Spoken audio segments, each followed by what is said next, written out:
Bismillahirrahmanirrahim. Assalamualaikum warahmatullahi wabarakatuh.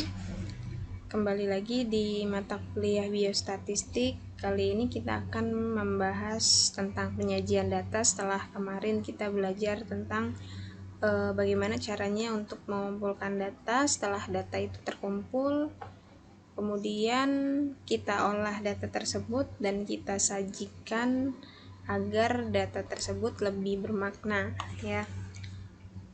Jadi tujuan penyajian data sebenarnya adalah yang pertama pastinya membuat data itu bisa dibaca, ya. Kemudian orang yang melihatnya menjadi tertarik untuk membaca karya ilmiah kita yang ada data-datanya. Kemudian disajikan dalam bentuk tabel, diagram, kemudian grafik, itu membuatnya menjadi lebih menarik. Nah, kemudian dengan penyajian data pula, orang yang awam itu bisa paham tentang pengumpulan data yang telah kita lakukan dan kita olah. Mereka bisa mengerti maknanya seperti apa, yaitu dalam penyajian data yang kita lakukan ini. Nah, tujuan penyajian data diantaranya yang lebih spesifiknya adalah menunjukkan distribusi subjek menurut nilai atau kategori variabel tertentu. Jadi kalau misalnya dalam suatu penelitian kita memiliki variabel berat badan, tinggi badan, nah itu kategori variabel itu kan pasti ada nilainya. Nah, berat badan yang misalnya 50 kg itu ada berapa, tinggi badan yang 175 itu ada berapa. Nah, itu menunjukkan nilai dari kategori variabel tertentu. Yang kedua, menampilkan perubahan nilai suatu variabel tertentu menurut waktu. Jadi dengan disajikannya data, kita bisa tahu kategori variabel dari waktu ke waktu dalam periode tertentu. Misalnya status gizi di Kabupaten Tangerang tahun 2009 sampai 2012 itu seperti apa grafiknya. Nah, itu tujuannya untuk melihat tren atau perbandingan dari waktu ke waktu. Kemudian membandingkan dua angka atau lebih, ya. Pastinya yang lebih sering ini adalah membandingkan dua angka. Misalnya di tabel histogram ada masih ke tinggi badan, ya. Misalnya tinggi badan anak usia 5 tahun atau prasekolah dengan yang usia sudah sekolah itu perbandingannya seperti apa. Nah, jadi misalnya harusnya yang usia prasekolah memiliki berat badan atau tinggi badan yang ideal, tetapi pada kenyataannya di lapangan ada berat badan dan tinggi badan yang tidak sesuai dengan tabel masa pertumbuhan dan perkembangan anak usia tersebut. Nah, itu bisa dibandingkan untuk dievaluasi kenapa bisa terjadi hal seperti itu di daerah yang kita teliti. Kemudian menunjukkan hubungan antar dua variabel. Jadi kalau menunjukkan hubungan antar dua variabel itu sudah masuk ke dalam uji statistiknya, ya. Jadi itu namanya analisis bivariat. Jadi antar variabel kita cari korelasinya dengan menggunakan uji statistik dan disajikan menggunakan tabel. Karena di SPSS juga outputnya kan ada tabelnya, tabel pembacaannya yang harus kita sajikan kemudian kita interpretasikan. Jadi penyajian data itu harus diringkas, ya, dari data mentahnya, pengolahannya sampai bentuk yang sudah jadi, yang sudah bermakna. Karena penyajian data ini sifatnya harus berupa informasi. Nah, informasi ini bagaimana caranya agar dibuat sederhana, lugas, dan komunikatif. Komunikatif artinya dapat menyampaikan apa yang akan kita sampaikan. Kemudian yang selanjutnya adalah penyajian data itu bisa berupa tulisan, tabel, dan grafik. Kalau untuk penelitian kualitatif itu lebih ke sajian datanya berupa tulisan. Tujuannya memberikan keterangan berupa tulisan. Contohnya adalah teks-teks narasi. Nah, tapi kualitatif juga ada juga yang menggunakan kuesioner sehingga bisa menggunakan tabel ya, tapi lebih dominan ke teks narasi tadi karena memberikan keterangannya berupa tulisan dari hasil wawancara, observasi, tabel inventory checklist dan sebagainya. Nah, di tabel ini tujuannya memberikan keterangan berupa angka, contohnya master table, tabel silang, dan tabel distribusi frekuensi. Nah, kalau grafik memberikan keterangan untuk melihat perbandingan atau tren. Jadi kalau grafik itu kan ada perbandingan dari waktu ke waktu. 2011 berat badan balita di Kabupaten Tangerang mayoritas berapa, 2012 berapa, seperti itu. Kita untuk melihat perbandingan dan melakukan evaluasi. Contohnya ada histogram, poligon, ogive, diagram batang, sampai diagram box plot, dan juga stem and leaf. Nah, kemudian tata caranya, penyajian teks ya, tekstuler itu harus menggunakan bahasa yang benar.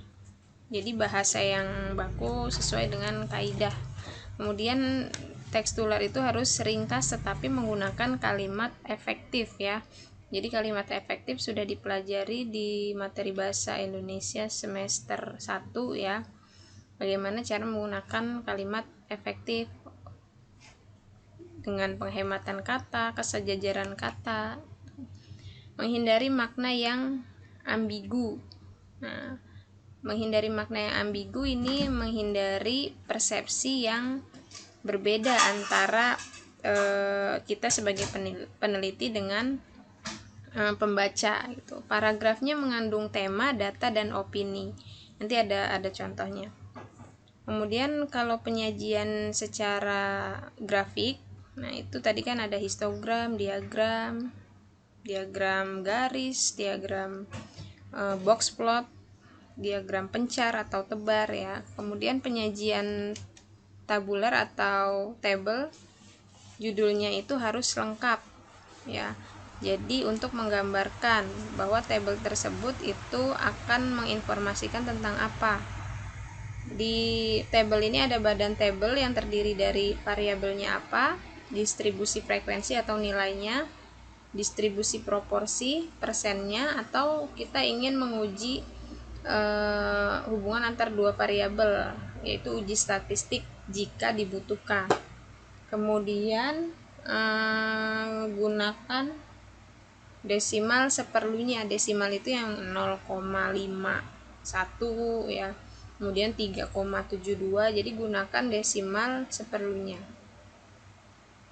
Menghindari tabel yang kompleks. Kenapa harus kita hindari tabel yang kompleks? Karena khawatirnya si pembaca ini bingung dengan apa yang kita sajikan. Kemudian menghindari duplikasi.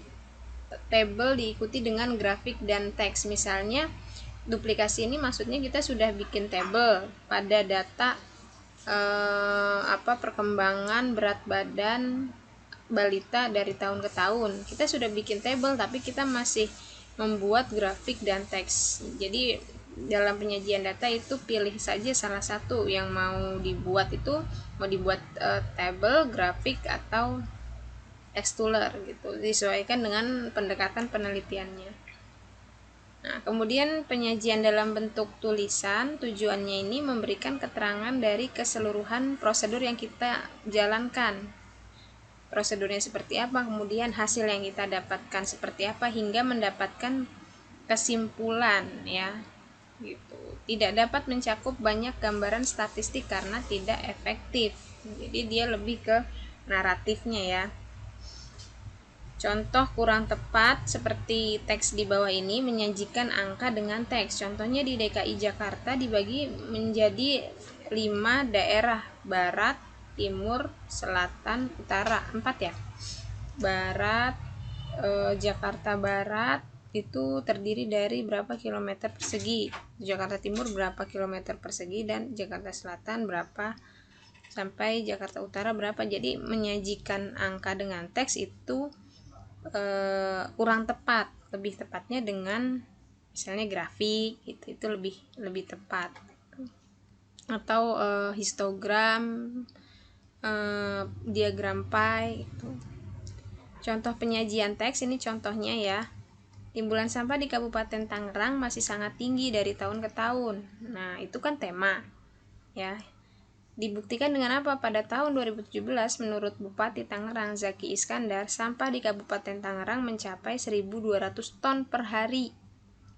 Hal ini berpengaruh pada PHBS masyarakat yang baru mencapai 57% menurut Riskesdas tahun 2011. Nah, yang ini yang ada angkanya ini datanya yang menunjukkan bukti bahwa tema ini ada datanya, kemudian menghasilkan opini. Dari data ini, hal ini menunjukkan bahwa penanganan sampah di Kabupaten Tangerang belum maksimal, seperti itu ya. Kemudian penyajian dalam bentuk tabel, tujuannya pastinya menyajikan suatu data numerik dalam suatu bentuk tabel di mana datanya disusun dalam baris dan kolom. Sudah pernah lihat tabel kan ya? Sering ya. Nah, tabel ini yang baik harus sederhana dan tidak kompleks agar dapat dimengerti oleh pembaca. Kalaupun terdiri dari cross table itu harus jelas gitu. Bagian-bagian dalam tabel diantaranya nomor, judulnya, judul baris ya, judul kolomnya, body, footnote, sumbernya. Di bawah tabel itu kita harus tuliskan sumbernya dari mana, dari Kementerian Kesehatan kah, atau dari pengolahan data kita secara pribadi, itu harus dituliskan sumbernya. Judul, nah judul tabel itu dituliskan di bagian atas sebelum tabel itu disajikan. Misalnya tabel 3.1 judul baru tabelnya. Tapi kalau grafik itu di bagian bawah, gambar grafiknya dulu baru nama grafiknya gitu. Ini adalah bagian tabel ya, ini contohnya. Nah, ini tabel itu ada di sini. Nama penamaan judulnya di atas, tapi kalau grafik itu di bawah gitu. Footnote, jika tabel itu dari sumber mana kalian ambil, misalnya dari buku apa, harus kalian tulis. Kalau sumber datanya dari pengolahan data pribadi, kalian tulis berasal dari pengolahan data tahun berapa gitu. Kemudian bagian tabel pasti tahu ya, tadi ada judul, ada staf, ada box head, dan body, terdiri atas kolom dan hanya berisi angka nih. Jenis-jenis tabel ada master table, ada cross table atau tabel silang, ada tabel distribusi frekuensi. Distribusi frekuensi itu yang menunjukkan nilai banyaknya ya, banyaknya. Frekuensi itu banyaknya kan. Ada frekuensi relatif dan ada frekuensi kumulatif.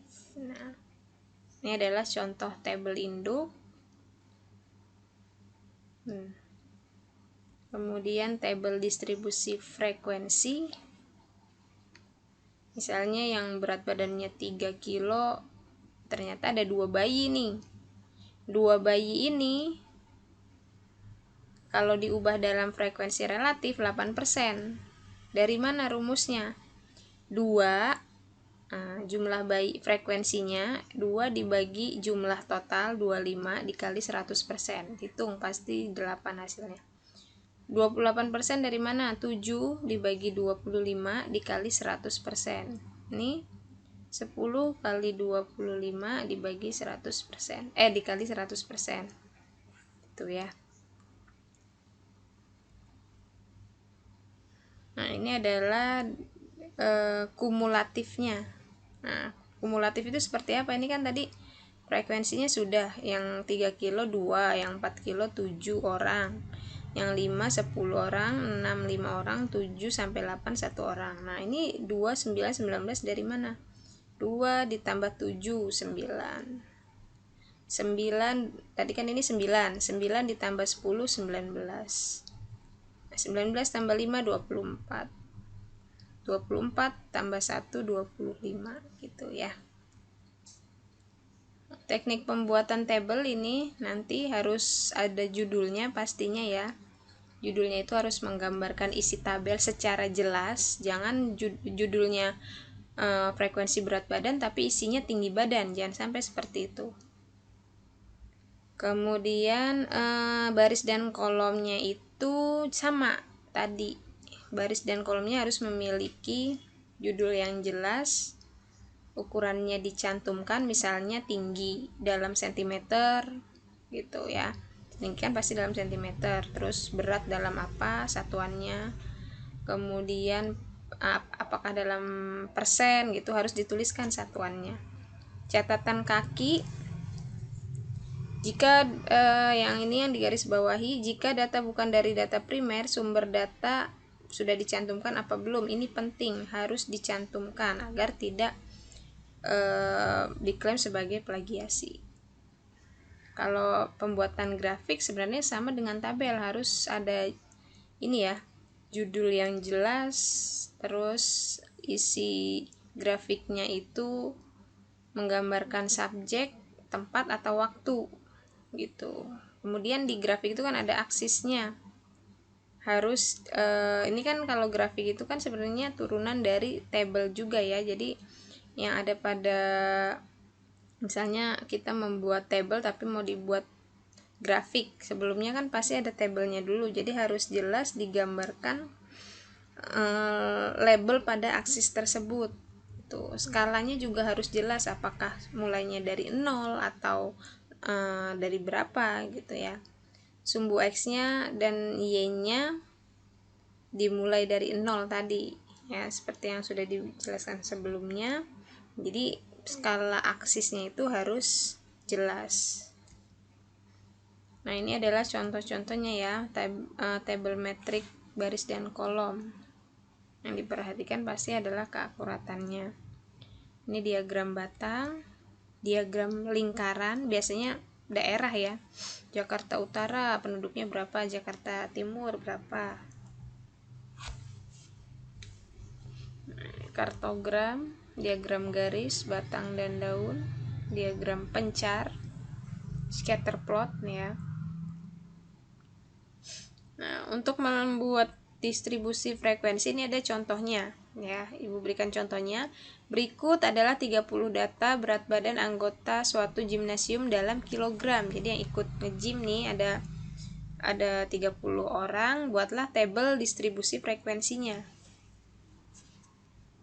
Ini 30 kg, 42, 70 kg dan sampai 55. Kita harus tahu ini, kita harus gunakan rumus-rumusnya. Ya, yang pertama banyaknya data N-nya ada berapa? N-nya ada 30. Rentangannya R, rumusnya nilai maksimal dikurangi nilai minimal, sama dengan nilai maksimalnya dari data ini 80, nilai minimalnya 30. 80 kurang 30 sama dengan 50. Banyak kelas interval, rumusnya K sama dengan 1 plus 3,3 log N. Satu rumus, 3,3 ini juga rumus, logaritma ini, lognya ini juga rumus, dan N-nya ini bisa kita rubah sesuai dengan banyaknya data kita. Karena data kita 30 berarti 1 ditambah 3,3 log 30 sama dengan berapa? Dicari di kalkulator ada, tulis dulu, kita operasikan dulu 3,3 log 30 berapa? Hasilnya 4,8. 4,8 ditambah 1 sama dengan 5,8. Kalau bikin tabel banyaknya interval tidak mungkin ada 5,8, sehingga kita bulatkan jadi 6. Panjang interval I sama dengan R dibagi K. R-nya yang tadi ini, K-nya yang ada log N-nya. Jadi 50 dibagi 5,8 sama dengan 8,6, sama dengan dibulatkan jadi 9. Batas bawah selalu dikurangi 0,5, batas atas selalu ditambahkan 0,5.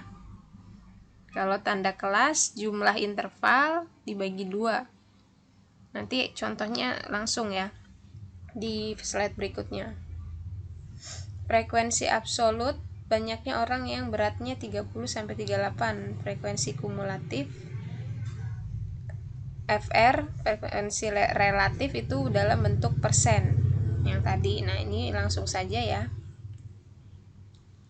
Kenapa ada 6 banyaknya kelas? Karena tadi ketika kita mencari banyaknya kelas interval, 6 itu didapatkan dari rumus ini, 6. Jadi ada 6 kelas, 1, 2, 3, 4, 5, 6.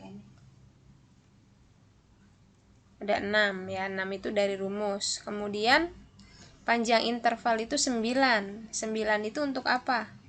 Lihat, data terkecil kan 30, 31, 32, 33, 34, 35, 36, 37, 38, 9. Jadi panjang intervalnya 9. Dari 30 ke 9 berapa? 38. 30-nya dimasukkan dalam perhitungan. Kemudian 39, panjang intervalnya 9, 47 sampai ke bawah. Jadi ini banyaknya kelas. Ini adalah panjang interval.